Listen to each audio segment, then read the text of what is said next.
Buenas noches y bienvenidos a Fondo. La corrupción ha sido uno de los delitos que más ha afectado el país. Se han suscitado todo tipo de escándalos por malos manejos y millonarias pérdidas que finalmente perjudican a los ciudadanos. Justamente Teleantioquia le apuesta a la legalidad mostrando las consecuencias negativas de la corrupción con el seriado Palabra de Ladrón, una coproducción con Fox que estará al aire el próximo domingo. Estos son algunos de los casos más conocidos en Colombia. Bienvenidos a Fondo.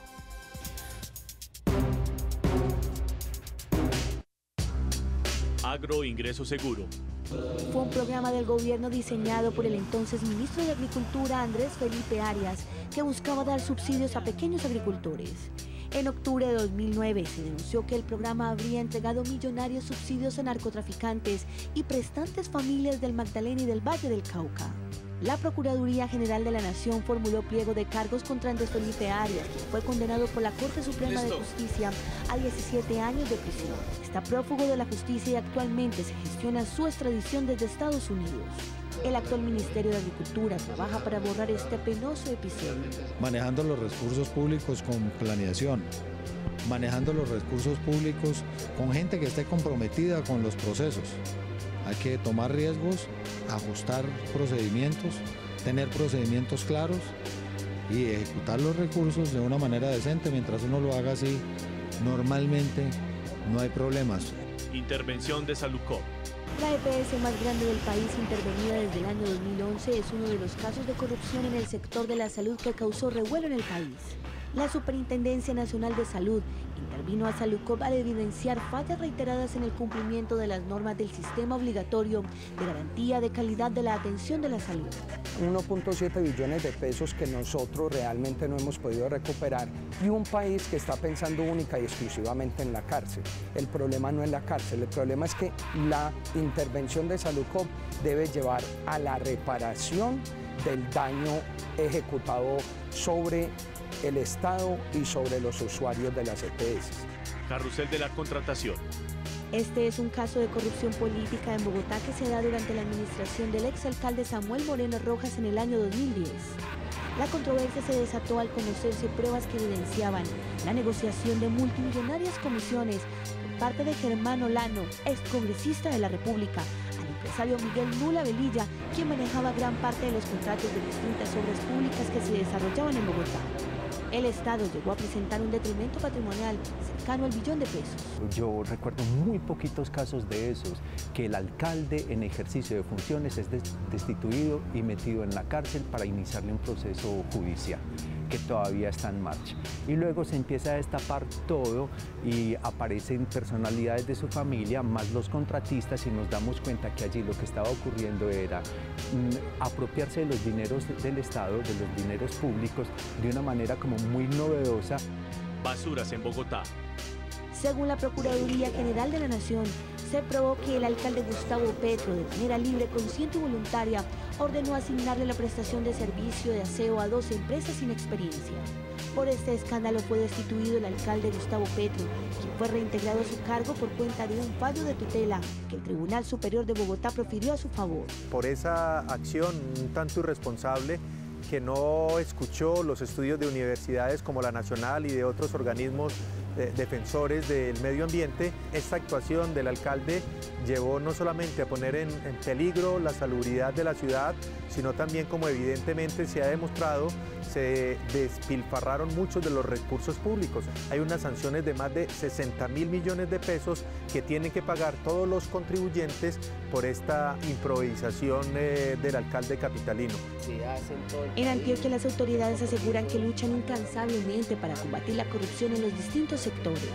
Recibimos la información, generamos grupos de trabajo y hemos capturado también a funcionarios públicos o personas que desvían todos los recursos en la aplicación, que tienen problemas en la contratación, en la destinación con la Fiscalía. Adelantamos todas las investigaciones de los delitos contra la administración pública, de los recursos del Estado. Muchos relacionan la corrupción con malos manejos de dinero, pero su significado va mucho más allá. Según Transparencia Internacional, corrupción es el mal uso del poder encomendado para obtener beneficios privados. Creo que hoy estamos asistiendo a una situación bastante crónica de abuso de poder por parte de funcionarios públicos a los que se les dan muchas atribuciones, que tienen pocas limitaciones, y creo que esa es una de las causas de la corrupción. Desde la psicología, una persona puede llegar a ser corrupta o no por varias razones. Esa personalidad se ha estudiado que básicamente está enmarcada en dos, en una personalidad narcisista y en una personalidad antisocial. La personalidad narcisista está centrada en el egocentrismo, por lo tanto hace lo que sea para que el otro lo admire. En una persona antisocial hay una frialdad total emocional. Pese a la lucha de las autoridades, aún siguen presentándose casos de corrupción que escandalizan al país y que abren el debate sobre la línea delgada que existe entre la legalidad y la ilegalidad. Muy bien, y para analizar este tema hoy nos acompaña el Contralor General de Medellín, Juan Carlos Peláez Serna. Contralor, buenas noches y gracias por estar en A Fondo. Buenas noches, Jorge, al doctor Rubén y a todos los televidentes. Muy bien, también Rubén Fernández, que ya ha estado en este programa, director del programa Antioquia Legal de la Gobernación de Antioquia. Rubén, buenas noches. Mucho gusto de nuevo estar aquí, estar con los televidentes. Hoy vamos a hablar de un tema que nos toca a todos, ahí lo veíamos en el BTR. ¿Qué tan grave, digamos, cuál es la situación? Ahí veíamos casos de otras partes del país, pero en Medellín, digamos, ha habido casos de corrupción recientes que desde su área, desde la Contraloría General de Medellín, hayan tenido que ser atendidos. Nosotros lo venimos diciendo porque obviamente cuando vamos al Consejo de la Ciudad y a los diferentes medios de comunicación sobre el tema de corrupción en la ciudad de Medellín, lo tenemos que decir que hasta el día de hoy corrupción como tal no hay. Hay algunos procesos de responsabilidad fiscal, algunos controles de advertencia que hace la Contraloría de algunas entidades por temas que se vienen presentando que si las administraciones no toman los correctivos necesarios se pueden convertir en riesgos fiscales. Pero en Medellín no podemos hablar el día de hoy que se presente corrupción en la administración municipal o en las entidades descentralizadas del municipio de Medellín. En Antioquia, ¿cómo se viene atendiendo ese mapa de posibles brotes de corrupción en los distintos municipios? ¿Cómo, digamos, ha sido la estrategia que ha traído el departamento a través de ese programa que se llama Antioquia Legal, precisamente, Rubén?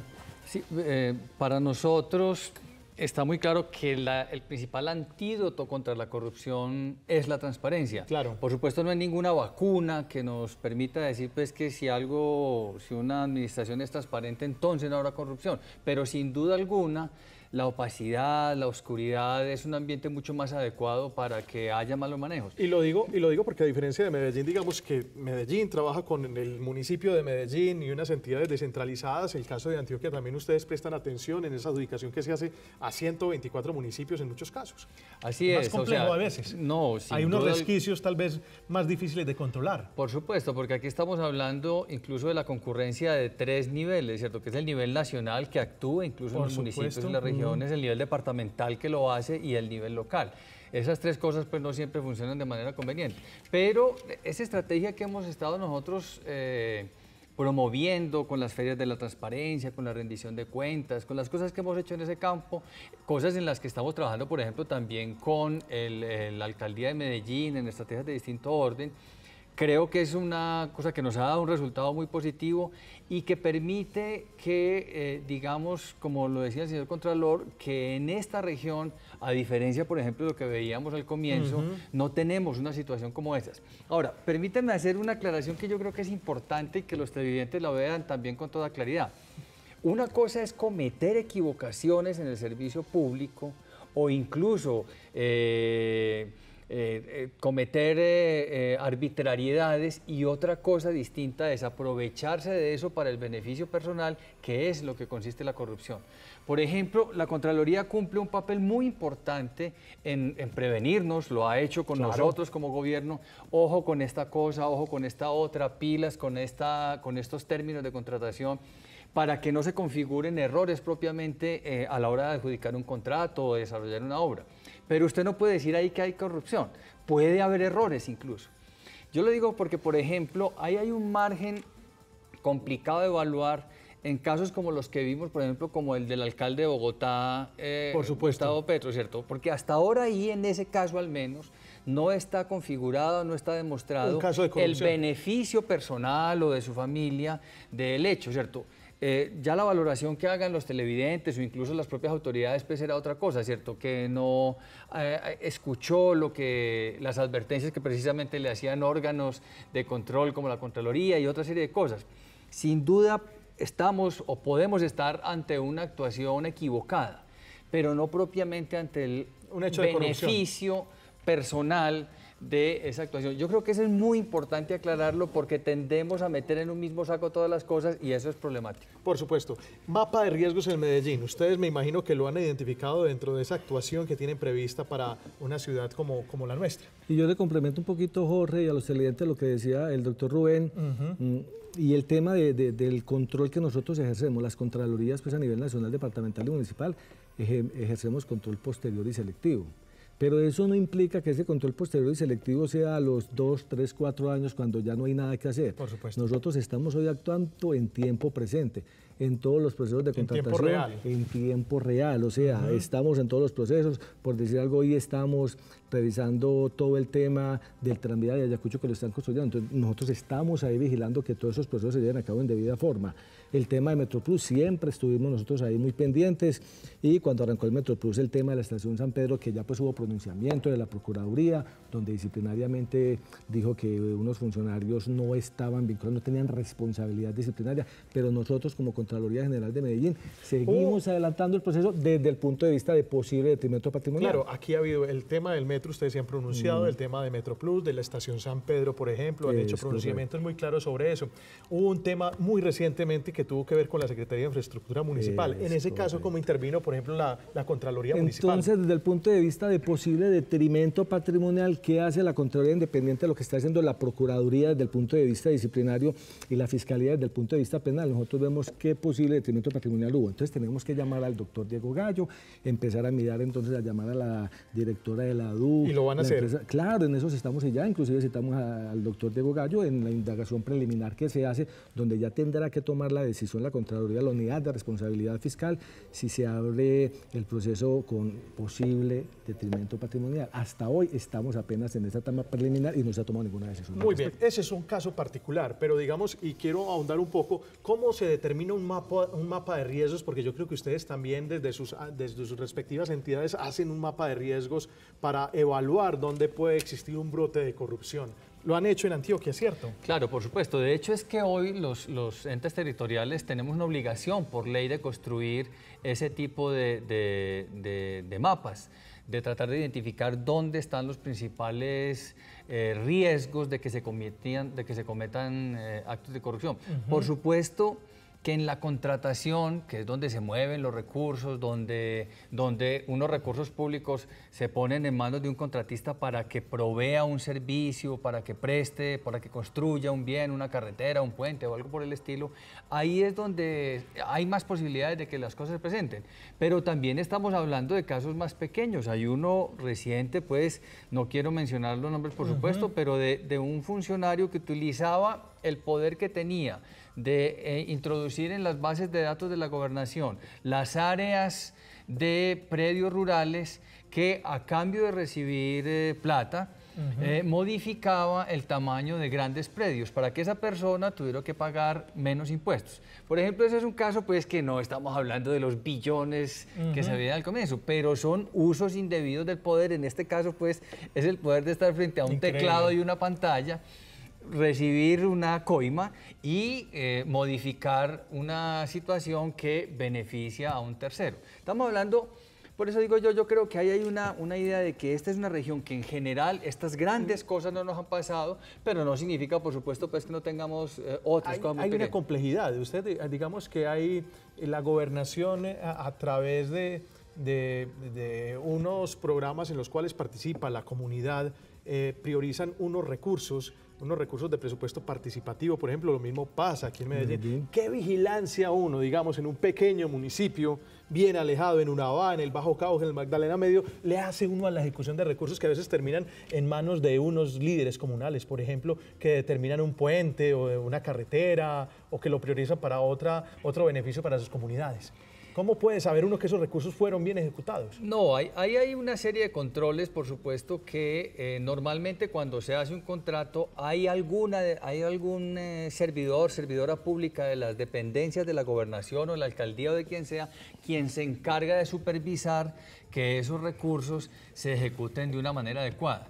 Pero sin duda alguna no es posible garantizar al 100% un control. Realmente quien tiene el poder de realizar ese control es el directamente beneficiado, la comunidad que está beneficiada, la comunidad en la que está viendo que se construye el puente. Y por eso es que ahí todos pues, hemos insistido en que tiene que haber una acción responsable de la ciudadanía para ayudar a vigilar. De vigilancia. Ahora, sí, yo le complemento, Jorge, lo que dice el doctor Rubén, y en eso nosotros como órganos de control insistimos mucho, la responsabilidad en el tema de interventoría. O sea, el mayor problema que tienen hoy las administraciones es la falta de interventoría en los diferentes proyectos y obras que se realizan. De ahí los inconvenientes que se presentan. Obviamente se manejan muchos dineros, muchas obras, y dirá la administración. Es muy difícil uno poder tener el personal suficiente para que vigile todos los proyectos. Nosotros insistimos mucho en eso en la administración. O sea, y sabemos que ellos hacen los esfuerzos necesarios para eso, pero sigue faltando esa falta de interventoría por parte de la administración pública, de parte de nuestros sujetos de control. ¿Y en Medellín, para que obviamente pasa? Obviamente, y el informe que presento yo y se lo presento al alcalde, a todos los secretarios de despacho, siempre insistimos en ese tema de interventoría. Ellos refuerzan esa situación, pero sigue faltando un tema que tendrán que seguir trabajando. Control, eso es lo más clave para evitar actos de corrupción en las administraciones públicas. Ya regresamos en A Fondo.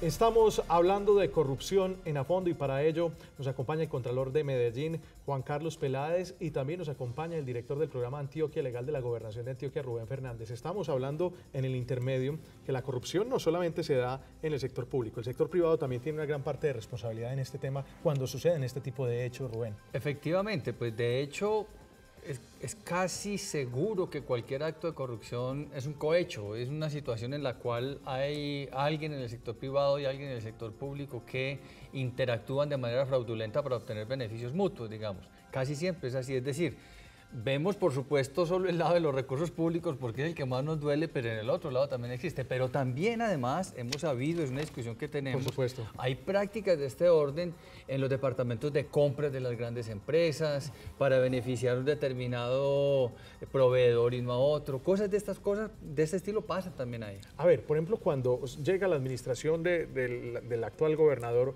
hacen ustedes una evaluación precisamente entre Antioquia Legal y Antioquia está en el puesto 11 entre los 32 departamentos en el índice de transparencia departamental. ¿Hemos mejorado? Sí, notablemente. Y de hecho, en ese momento, ese es el indicador agregado, pero el indicador desagregado, por ejemplo, nos permite ubicar que en el índice de transparencia en la contratación pública, en ese momento ocupábamos el lugar número 30 de 32 departamentos que somos.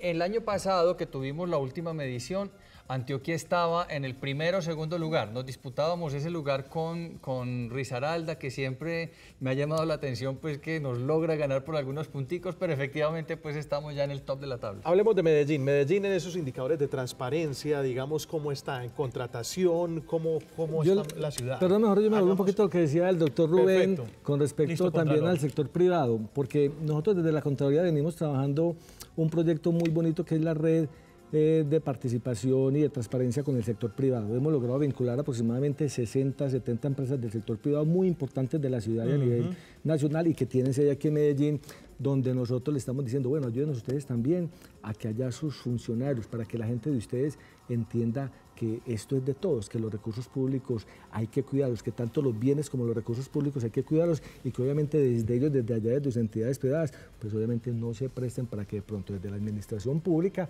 venga alguna propuesta desde el punto de vista de algún soborno, algunas propuestas indecentes. Entonces nosotros venimos trabajando todo ese tema y el tema que está trabajando la Contraloría Departamental y la Contraloría de Medellín, que somos pioneros a nivel nacional, que es el tema de contralores escolares, Jorge, donde vamos a las instituciones donde los muchachos desde muy temprana edad ciudad, les estamos diciendo, muchachos, cuiden sus instituciones, cuiden, concienticen que lo público es sagrado y que los recursos y los bienes, si los cuidamos, obviamente el presupuesto que es tan bajito en el municipio y en la gobernación, pues obviamente esos dineros van a rendir un poquito más. Contralor, a veces uno se abre la pregunta y dice, aquí no está pasando nada, digamos que no ha habido grandes casos de corrupción en Medellín o grandes casos de corrupción tal vez en Antioquia, pero a veces el ciudadano, ¿será que no estamos vigilando de una manera adecuada las instituciones, no estamos vigilando de una manera adecuada la contratación pública para que efectivamente haya unos resultados y evitemos casos de corrupción? Estamos así de bien, es decir, estamos en el paraíso en este momento, ¿qué?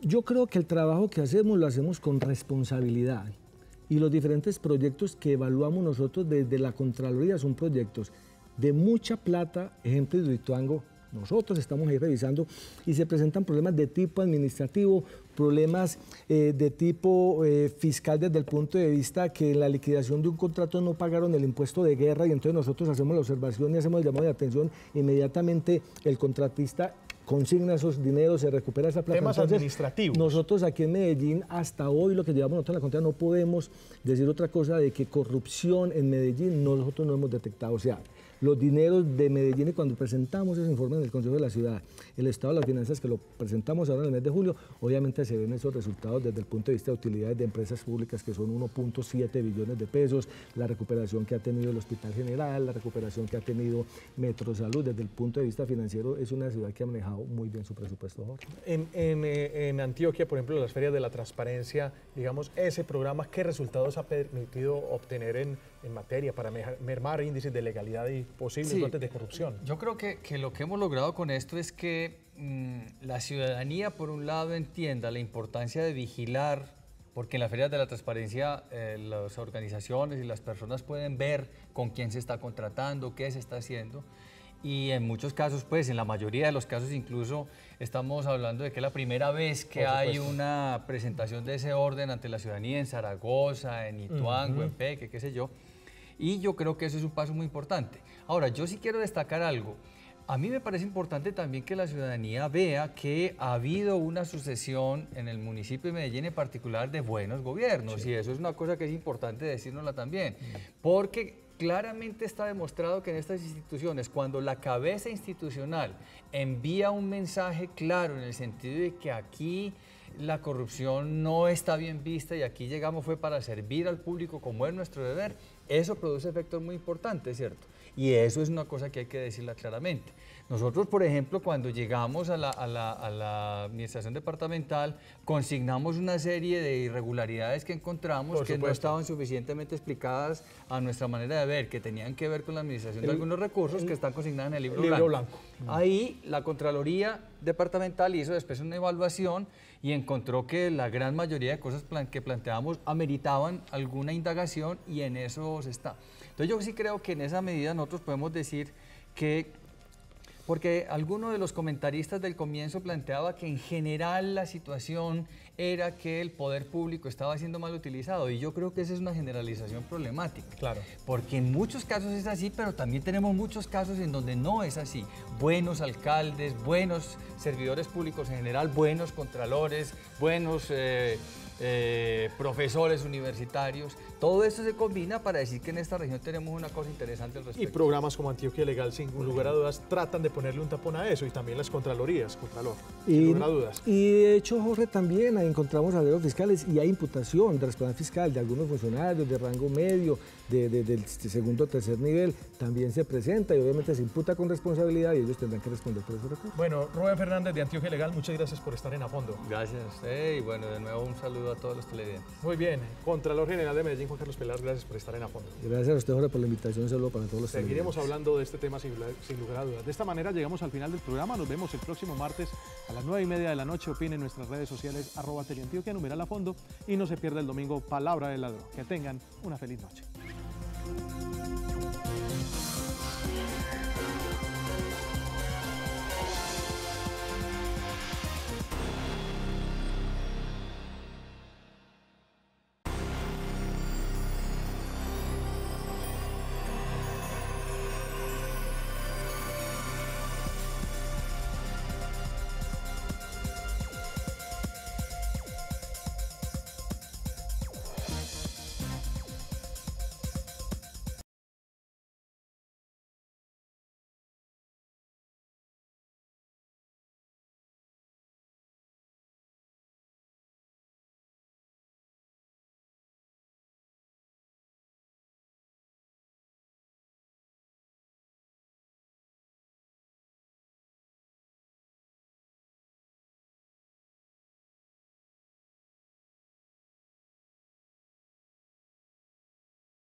Muy buenas noches y bienvenidos. Hoy hablaremos de un tema que ha causado polémica como lo es el del relleno sanitario El Guacal. La comunidad del municipio de Liconia asegura que les ha ocasionado problemas ambientales y los habitantes del corregimiento de San Antonio de Prado dicen que el tránsito de carros recolectores deterioraron las vías. Evas, operador del relleno, afirma que cumple con la normativa. Pero ¿cuál es la real situación del Guacal? Esto se los contamos hoy en A Fondo. Bienvenidos.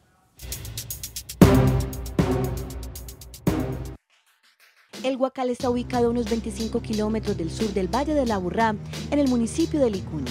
Cuenta con más de 300 hectáreas y recibe aproximadamente 760 toneladas diarias de basura. Este proyecto fue presentado como una propuesta piloto en el país para la disposición de residuos sólidos, una solución ambiental para el área metropolitana y los municipios del sur. Sin embargo, la comunidad de Liconia asegura que el relleno trajo consigo afectaciones ambientales. Nos está acabando con el agua potable, que es apta para el consumo humano que teníamos en el municipio, y no solamente del municipio de Liconia, sino también del municipio de Medellín. Ellos liberan esos lixiviados casi crudos a la quebrada porque no tienen los equipos adecuados. Los equipos que ellos tienen solamente procesan 1,5 litros por segundo, y nosotros hemos medido los caudales y los caudales están, y las autoridades ambientales lo saben, que los caudales de lixiviados que salen están hasta entre 7 y 10 litros por segundo, entonces diario tienen una deficiencia.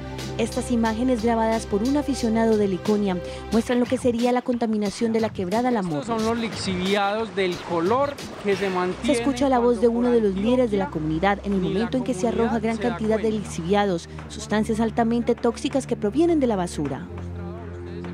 Enfermedades en los animales se han muerto en tamboradas, las vacas que toman agua de esta quebrada le han salido unos salpullidos en la piel, y en las plantas como cultivos también se queman con las lluvias, que cae un ácido fuerte al piso a través de las lluvias.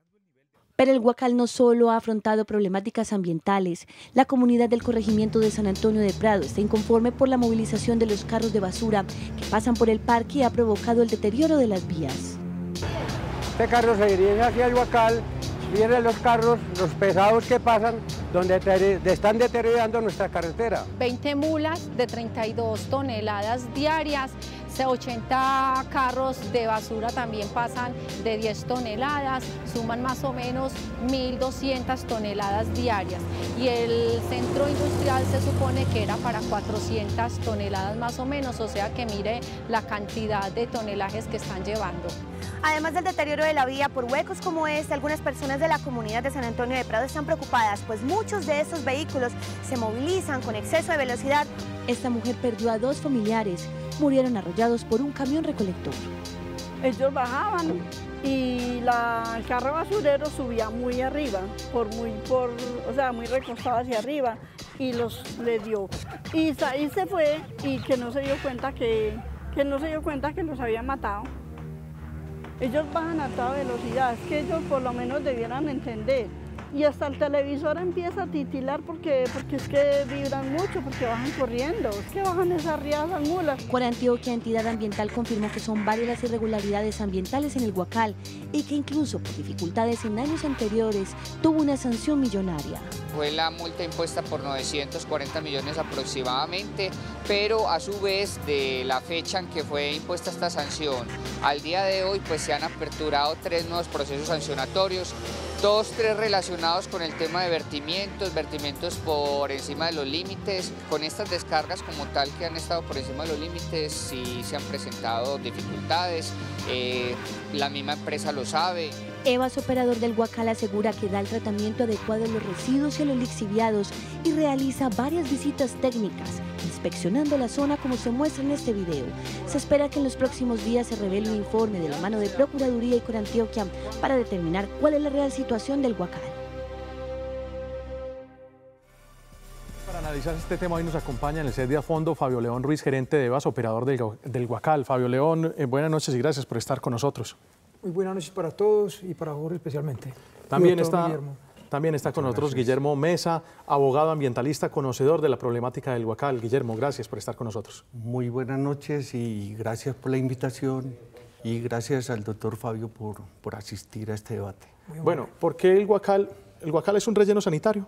Es un relleno sanitario. Correcto. Pregunta a Guillermo, ¿por qué ustedes consideran que el Guacal no es un relleno sanitario? Es que para darle la categoría normativa a un relleno sanitario, llamarlo relleno sanitario, debe cumplir las exigencias del decreto 1713 del 2002 o más modernamente el 838 del 2005. Esto quiere decir que debe tener unas características tales como un proceso de enfardado superior al 70% y no los cumple. Debe cumplir con normas que le impone el licenciamiento ambiental y especialmente las normas sobre protección hídrica. ¿Qué es enfardamiento? Enfardar es compactar las basuras en unos lotes de determinados kilos y ese proceso de... ¿Por qué cree? Pero hay normas que efectivamente dicen que no se está cumpliendo con eso, o hay estudios que dicen que no se está cumpliendo con esas normativas. Exactamente. La resolución 5742 del 2010 y posteriores resoluciones dicen que no se están cumpliendo con esas normativas y los informes técnicos dicen que se debe proceder inmediatamente, primero, a iniciar procesos sancionatorios. Por supuesto. Y segundo, que no se le debería dar más autorizaciones a Enviambientales S.A. para iniciar ningún otro tipo de proyectos, incluso como la disposición de residuos peligrosos y la disposición de lodos. Eso lo dicen las resoluciones y lo dicen los técnicos. ¿Y lo están haciendo? No. Porque es que hay un problema muy grave y es que la autoridad ambiental es el que evalúa el informe técnico y es el que toma decisiones. Muy bien. Y esas decisiones son en contravía de las resoluciones y de las recomendaciones técnicas. Muy bien, vamos a escuchar ya al gerente porque son muchas, digamos, las denuncias. Hemos recibido nosotros en Afondo varias denuncias frente a la situación ambiental que está generando el Guacal en esa zona de Liconia. También lo que están causando los carros recolectores, como lo veíamos en la anterior nota. Es decir, hay varios hechos puntuales que hay que analizar con ustedes. ¿El Guacal está cumpliendo con la normativa, sí o no? Sí, el Guacal está cumpliendo con la normativa, solamente que hay una pequeña diferencia. Cuando el Guacal se fundó, se hizo una promesa de tratar de llevar los residuos primero a una separación y luego a una compactación. Pero eso fue una teoría que se trajo importada de los países industrializados donde la característica de los residuos es diferente a la nuestra. ¿Pero para qué? Nosotros, yo vivo en Envigado, hacemos separación y finalmente todo lo montan al mismo carro. Entonces, ¿la separación se está perdiendo? Estamos de acuerdo, yo también en mi casa hago separación, pero la separación se está perdiendo. Ahora hay una norma nueva que salió ahora en diciembre del 2013, donde obliga a que en el PEGIR de los municipios se hable de la separación y se vuelva una realidad, porque nosotros estamos perdiendo la separación. Entonces al Guacal llega todo mezclado y compactado, lo que hace casi que muy difícil su separación. Pero mire lo que está diciendo él, no hay compactación y no se cumplen algunas normas. No hay enfardado. Y hay un incumplimiento de normas sobre el agua y precisamente la resolución que les da a ellos la licencia ambiental les hace esa advertencia en el numeral 13. No se están tratando adecuadamente las aguas entonces en ese sector, porque ahí también veíamos la denuncia a videos, donde se probaría incluso que entonces estos lixiviados están afectando las corrientes de agua que hay en el sector. Yo diría que de los rellenos sanitarios que hay en Antioquia, el que más está tratando es el relleno sanitario Guacal, porque nosotros estamos haciendo un tratamiento físico-químico y estamos en este momento en un proceso de investigación en la parte biológica, pero siempre hemos cumplido con el físico-químico, donde utilizamos un producto que retiene los metales pesados, tenemos unos equipos que retienen los sólidos suspendidos, inclusive en este momento estamos adicionando 2 equipos más que nos van a ayudar a que eso que ustedes vieron en las imágenes no se vuelva a repetir ni se vuelva a presentar. O sea, eso se está presentando en este momento. No se está presentando porque tenemos un tratamiento adecuado, pero más sin embargo vimos que se pueden presentar momentos, cosas puntuales donde puede haber un mal derramamiento. Las aguas que residuales, esos lixiviados que producen entonces, ¿a dónde están yendo a parar? ¿A qué quebradas? Mira, la única quebrada que se afecta con el lixiviado se llama La Morrus. Nosotros no alteramos ninguna otra quebrada de Liconia, ni de los municipios de San Antonio de Prado, ni de la vereda de Yarumalito. Está comprobado, con Antioquia lo puede mostrar, es una quebrada que se llama La Morrus. Y en este momento hicimos inclusive una canalización del lixiviado ya tratado, mucho mejor para que no haya ninguna afectación en el tramo que ustedes vieron, que es donde nacen algunas corrientes. Esas imágenes son recientes. Esas imágenes no son recientes totalmente. Nosotros tenemos imágenes más recientes. Yo pienso que hemos respetado la posición de la comunidad, pero han utilizado en muchas ocasiones imágenes viejas, imágenes de muchos años atrás. Además, también hay que reconocer que en cualquier momento se puede presentar una eventualidad. Eso nunca lo he negado yo contra las comunidades y con los entes de control. Por ejemplo, cuando el subdirector de Corantioquia habla de que hay más sanciones, yo pienso que eso es muy respetable porque en el 2011, la sanción que tenemos es del 2010 y del 2011. En la actualidad, cada que se presentan actos puntuales, inmediatamente nosotros, los que no podemos prevenir, los corregimos de inmediato. Sí, hay dos cosas. Es que cuando se dice que se está contaminando la quebrada La Morros, quiere decir que se está contaminando toda la cuenca del río Cauca a partir del punto donde desemboca o donde hace tributación la quebrada La Morro al Cauca. Y eso ha disminuido la pesca. Y para darle un ejemplo a usted bien significativo sobre los impactos ambientales, en la quebrada La Morro existían zabaletas, los últimos reductos de zabaletas de este sector de la cuenca del río Cauca, y ya desapareció la zabaleta de la quebrada La Morro. Pregunto, ¿esa agua es potable? Todas las aguas de Liconia eran potables hasta antes del 2005. En estos momentos, solamente la que surte el acueducto del municipio de Liconia es potable. Las demás son totalmente impotables. Eso lo dicen informes técnicos de Corantioquia. Entonces, esa afectación al recurso hídrico, eso es muy grave. De acuerdo con ustedes que han estudiado el tema, las sanciones que impone Corantioquia y los requerimientos que hace a EVAS en este caso, ¿se han cumplido? No, hay un incumplimiento desde el 2010, es que se podría decir técnicamente, que es que ese relleno sanitario, ese basurero, porque eso no es un relleno sanitario, ese basurero no tiene planta de tratamiento, porque fíjense que te instalaron una planta de tratamiento en el 2006 y 2005 de 1 litro por segundo, cuando la realidad es que en los tiempos secos son 2 litros por segundo. Hay un desfase del 100% y en los tiempos de lluvia es de 8 litros por segundo. Entonces, toda esa contaminación, 8 litros por segundo de lixiviados, ¿sabe qué es eso? Eso es muerte al paisaje, eso es muerte a las personas, eso se traduce en daños ambientales. Eso se traduce en daños a la salud, a la salubridad de las personas. A mi oficina ha llegado mucha gente que vivía de la quebrada Los Morros, es decir, ese pescador que sacaba su proteína para su familia, y ese que vivía de las arenas, y ese que vivía del pequeño cultivo, de ese pan de coger diario. A decirle que todo eso se acabó. Esa quebrada, digamos, surtía de pronto acueductos de esas veredas, es decir, o iba a irrigar cultivos que hay en esas veredas, en ese sector de Liconia. Claro, aguas abajo, esa quebrada contaminada ya no se está usando. Ya no se está usando. Esa quebrada es que ya hay avisos que, cuidado, estas aguas están contaminadas, no son aptas para el cultivo. Yo creo que hay mucho que hablar de esto que estamos para el consumo diciendo, humano. gerente. Sí. Vamos a ir a una pausa cortica y ya regresamos en A Fondo para que le demos respuesta a todos estos planteamientos, gerente. Regresamos en A Fondo dentro de un momento para seguir analizando la situación, las denuncias que hace la comunidad frente al manejo ambiental que se realiza en el relleno sanitario del Guacal. Ya regresamos en A Fondo.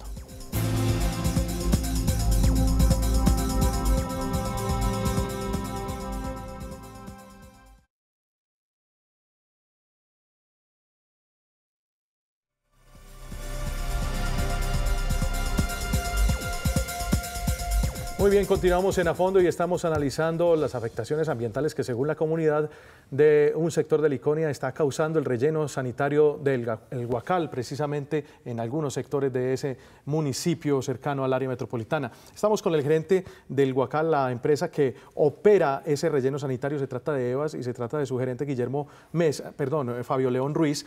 Fabio, hablábamos hace un poco con Guillermo sobre unos temas muy puntuales de afectación a los afluentes que hay en ese sector del Guacal. ¿Ustedes consideran que eso es así o han disminuido mucho porque ya entonces las comunidades no están utilizando precisamente esa agua para los cultivos o como para otro tipo de menesteres en el campo? A ver, no, con respecto al lixiviado yo les quiero como hacer una breve historia. Primero, dentro de la planta de tratamiento del lixiviado hay una laguna que es como un reservorio donde caben 9.000 metros cúbicos de lixiviado, lo que indica que eso nos sirve para calmar cuando hay caudales, como lo dice el doctor Luis Guillermo, de 8 litros por segundo en condiciones críticas de invierno. Entonces nosotros tenemos un reservorio que nos amortigua la cantidad de lixiviado a manejar. Otra cosa es lo que nosotros tratamos. Entonces, dentro del tratamiento en condiciones normales, estamos por el orden de 1 litro máximo, y cuando llueve, como en estas noches, puede llegar a subir a 1,2 o 1,3 litros por segundo. Entonces, nosotros hacemos un buen tratamiento. Hay una cosa también. Entonces, el tratamiento que hacemos, inclusive el año pasado, Corantioquia nos exigió una modelación que exige la norma 3930. Hicimos la modelación que consiste en medir las aguas antes de verter el lixiviado tratado y después de verter en la quebrada Morros. Y se comprobó que la quebrada en un tramo de casi 500 metros abajo ya está tranquila. La dilución sobre el restante que queda después de que cumplimos con la normatividad, que es una retención de sólidos de demanda química de oxígeno y demanda bioquímica de oxígeno del 80%, el restante se amortigua en la dilución de la quebrada. Nosotros hasta la fecha no hemos... Sin embargo, la comunidad, precisamente los ediles, los que ustedes observaban ahí, se quejan de ese tipo de cosas todavía, de esa quebrada y los lixiviados que están siendo vertidos. Aunque usted diga de pronto que los videos son muy antiguos, fueron grabados en abril o mayo aproximadamente. A ver, yo quiero ser respetuoso de la comunidad porque siempre he sido respetuoso, y yo sé que estos sitios de disposición son sitios que no son deseados ni queridos por mucha gente, ni por nosotros siquiera, pero que hay que tratarlos bien, hay que manejarlos bien. A ver, nosotros hicimos la tarea de averiguar en todo el hospital de San Antonio de Prado, de Liconia, en mismo Medellín, donde había quejas de enfermedades ocasionadas directamente por el Guacal o por las aguas que estamos hablando, y no se encontró ninguna persona registrada en dichos establecimientos. Entonces, y nosotros hemos abierto las puertas para que si hay alguna cuestión que se esté generando por causa del Guacal, inmediatamente nos busquen, y hasta el momento no hemos tenido las visitas. Doctor Fabio, diferente a que lo hayan hecho estas personas que vienen quejándose, que las respetamos totalmente, pero que no compartimos ese concepto. Sí, es que en el daño ambiental hay una dificultad grande en la prueba. Entonces, ningún médico, ningún centro de salud expresa que esas enfermedades que han sufrido esos areneros, esos pescadores, esos campesinos, las enfermedades de bronquios que han sufrido muchas personas ya en el pueblo, porque esa contaminación de las aguas se convierte en contaminación atmosférica por efecto de la evaporación del agua también, ¿cierto? Entonces, no hay ninguna autoridad que diga, sí, eso es directamente causado por la operación del relleno sanitario. Pero en derecho ambiental existe un principio que se llama el principio de precaución, que dice que cuando no hay una certeza científica, se tomarán las medidas necesarias para la evitación de esos daños ambientales y de esos daños sociales. Bueno, alguna afectación ambiental tenía que haber de todas maneras, y un manejo no muy apropiado cuando Corantioquia establece una multa para ustedes de cerca de 900 millones de pesos, casi 1.000 millones de pesos. Sí, señor. A ver, es que hay que reconocer que en un proceso de estos hay muchas cosas que en las cuales se puede incurrir. Yo he defendido lo que hacemos, el trabajo que estamos ejerciendo, la responsabilidad y el compromiso que tenemos con esto. Pero también he sido claro que pueden ocurrir momentos donde el tratamiento no sea 100% efectivo. Entonces, de ahí que se haya presentado lo que hemos visto en las imágenes, que no es permanente. Entonces, yo... Pues, lo ideal sería que no fuera permanente, de todas maneras, ni que fuera ni siquiera puntual. Ni siquiera puntual, eso sería lo ideal. De hecho, para eso estamos trabajando. Ahora, doctor Guillermo, por ejemplo, cuando usted hablaba de la prevención, el aviso que nosotros pusimos en el Liconia sobre no hacer ciertos procedimientos en esta quebrada, yo pienso que hace mérito a ese decreto o ese artículo que usted citó, porque es más de prevención. Es decir, yo creo que nosotros estamos diciéndome, si algo llega a pasar, si algo falla, pues que no se lo atribuyan al Guacal. Entonces ponemos el aviso preventivo. Ok, Guillermo. Bueno, vea. Hablemos sobre esta resolución 1310. Muy puntualmente, Guillermo. Que condena con 919 mil pesos, 919 millones de pesos a Ambientales S.A. Esa es una suma demasiado irrisoria. porque según la 1333 del 2009 del procedimiento sancionatorio, se podría sancionar a estas empresas que incumplen con la normatividad ambiental y que contaminan muy especialmente el recurso de agua hasta en 3.080 millones de pesos diarios. Multiplique, supongamos que la sanción sea máxima, multiplique 3.080 millones de pesos diarios por 3 años de incumplimiento y se dará cuenta que podríamos construir con esa plata o 10 edificios como estos o comprar con las multas una planta de tratamiento por parte de Corantioquia como autoridad ambiental y como responsable también, una responsabilidad solidaria y dársela en fideicomiso, que sería la solución a Enviambientales S.A. Lo que estás proponiendo es que en lugar de la multa compren la planta. Sí, en lugar de la multa que les hagan comprar una planta que satisfaga todos los requerimientos para que ese vertimiento tenga una remoción del 90% de los lodos como lo exige la ley y que el agua se encargue a través de esos procesos ecológicos. Por supuesto. Eso sería lo ideal, ¿no? Sí, totalmente. Totalmente. Sí. A ver, doctor Guillermo, eso sería el mundo ideal, doctor, ¿o no? Pues estoy totalmente de acuerdo con usted. Yo pienso eso. Desde que yo entré hace 2 años y medio a la institución, dije, si nos van a multar no vamos a poder ejecutar, no vamos a poder hacer gestión. Entonces yo pienso que si estas multas, porque uno se pregunta dónde terminan estas multas. Por supuesto. Si esas multas se revierten a la institución para que la institución mejore, estamos totalmente de acuerdo. Sí, claro, yo tengo un tema muy puntual y es el tema de los carros. Mire, la otra afectación que veíamos en el informe son carros a alta velocidad, en vías no adecuadas, donde hay personas, niños, donde hay viviendas al lado de la vía. ¿Qué hacer con eso? A ver, nosotros el año pasado hicimos una reunión donde intervinieron todos los transportadores. Y le voy a hablar así rápidamente quiénes son los principales. Hay una firma que se llama Interaseo, que deposita el 60% de los residuos que llegan al Guacal. Luego sigue una firma Inviaseo, luego está Empresar Varias con lo que traslada de San Antonio de Prado y de pronto de aquí hay algunos sectorcitos de Medellín y el resto son los 14 municipios del sur. Por supuesto. Entonces, ¿qué pasa? Con ellos hicimos un trabajo que, sobre todo con los principales, donde los carros tienen primero un control de velocidad que está entre 30 y 40 kilómetros por hora. Y segundo, tienen que tener un GPS. Pero los veíamos ahí en las imágenes avanzando rápidamente. Sí, señor, estamos totalmente de acuerdo. Ya eso se escapa un poquitico de lo que es la responsabilidad de EVAS. A nosotros nos buscan para todo, pues, al Guacal, porque aparentemente somos la causa de que los vehículos se movilicen a través de San Antonio de Prado y las demás vías. Y nosotros intervenimos permanentemente con ellos con exigencias tanto de cubrimiento como del manejo de los lixiviados, pero en la velocidad, entonces ya entramos con base en el último problema que se tuvo de la muerte de estas 2 personas. Claro. Entonces hicimos reuniones, de ahí nació una programación que se está ejerciendo cada 4 meses de un mantenimiento de recolección de residuos en la parte de San Antonio de Prado hasta el Chuscal, pero la verdad es que los transportadores se comprometieron a través del GPS monitorear cada vehículo y cada conductor que no cumpliera la velocidad de los 30 a 40 kilómetros por hora se sancionaba. Perfecto.